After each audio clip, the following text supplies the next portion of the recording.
telah membunuh anak saya, kamu telah membunuh saudara perempuan saya. Saya itu paling akrab itu sama si Juliana ini sebenarnya. Ini adalah pertama kali dia mendaki, itu di Rinjani.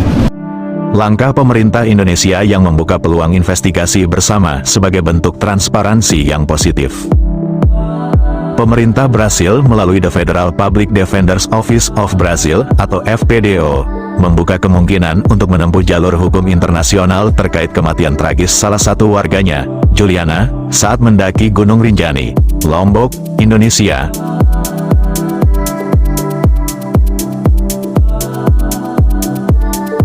FPDO bahkan telah mengajukan permintaan resmi kepada Kepolisian Federal Brasil atau PF untuk menyelidiki kemungkinan adanya unsur kelalaian dari otoritas Indonesia dalam peristiwa tersebut.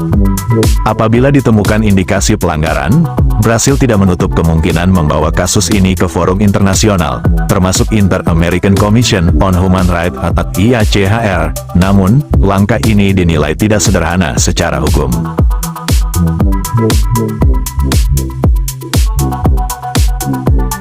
Pakar Hukum Internasional dari Fakultas Hukum Universitas Indonesia Hikmahanto Juwana, menilai bahwa jalur hukum internasional harus ditempuh dengan memperhatikan sejumlah persyaratan hukum antar negara. Pertanyaannya, siapa yang akan membawa ke jalur hukum? Apakah keluarga ataukah pemerintah? Karena yang bisa berkomunikasi secara resmi dengan pemerintah Indonesia adalah pemerintah Brasil, ujarnya. Ia menjelaskan bahwa FPDO, meskipun disebut sebagai lembaga independen seperti Komnas HAM, tetap tidak bisa langsung mewakili negara Brasil dalam hubungan hukum internasional. Oleh karena itu, hanya pemerintah Brasil yang secara formal dapat menyampaikan isu ini kepada pemerintah Indonesia jika dianggap sebagai perkara hukum internasional. Selain itu, Hikmahanto menyoroti pentingnya kesepakatan antar negara jika ingin membawa perkara ini ke lembaga peradilan internasional, seperti Mahkamah Internasional atau lembaga arbitrase seperti Permanent Court of Arbitration atau PCA. Lembaga-lembaga tersebut hanya bisa digunakan bila ada perjanjian antara kedua negara. Dan persoalannya, apakah kasus ini cukup berbobot untuk dijadikan perkara antar negara, tuturnya.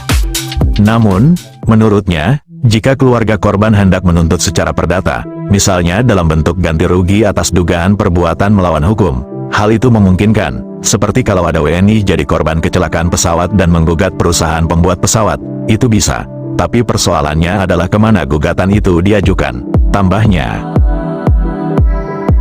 Jika gugatan diajukan di Indonesia, maka keluarga korban harus hadir langsung ke pengadilan di Indonesia. Namun bila gugatan diajukan di Brasil, putusan pengadilan di sana tidak memiliki kekuatan hukum di Indonesia.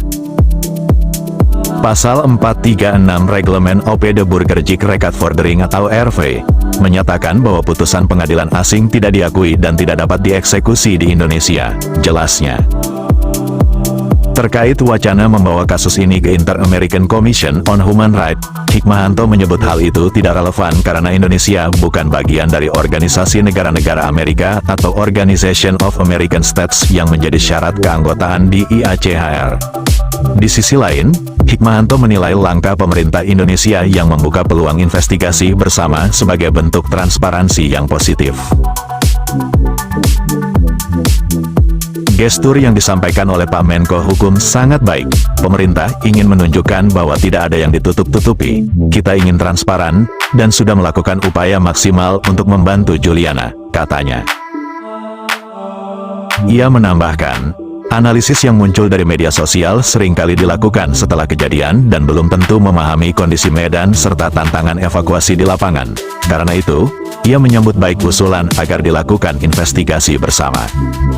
Supaya keluarga bahkan netizen di Brasil bisa memahami kesulitan yang kita hadapi, dan bahwa tidak ada kelalaian atau unsur negligens dari pihak Indonesia, pungkasnya. Sebelumnya, Menteri Koordinator Bidang Hukum, HAM, Imigrasi dan Pemasyarakatan, Yusril Ihza Mahendra, menegaskan bahwa pemerintah Indonesia belum pernah menerima surat atau nota diplomatik resmi dari pemerintah Brasil yang mempertanyakan insiden kematian Juliana. FPDO merupakan sebuah lembaga independen negara seperti Komnas HAM di sini, yang menangani advokasi atas laporan kasus-kasus pelanggaran HAM di Brasil, ucapnya dilansir dari Antara. Adapun Indonesia tidak tergabung dalam sistem hukum Inter-American Commission on Human Rights yang berada di bawah naungan Organization of American States atau OAS, sehingga tidak relevan jika upaya hukum diajukan ke sana. Lebih lanjut, ia menekankan bahwa setiap proses hukum internasional hanya dapat dilakukan jika Indonesia menjadi pihak dalam konvensi atau statusnya dan menyetujui forum tersebut secara sukarela. Saya benar-benar minta maaf atas semua kejadian ini.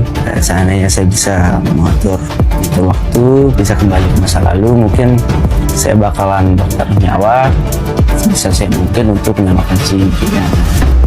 Jadi, membawa Indonesia ke lembaga seperti International Court of Justice atau ICJ, atau International Criminal Court, tidak mungkin dilakukan tanpa persetujuan kita, tegas dia.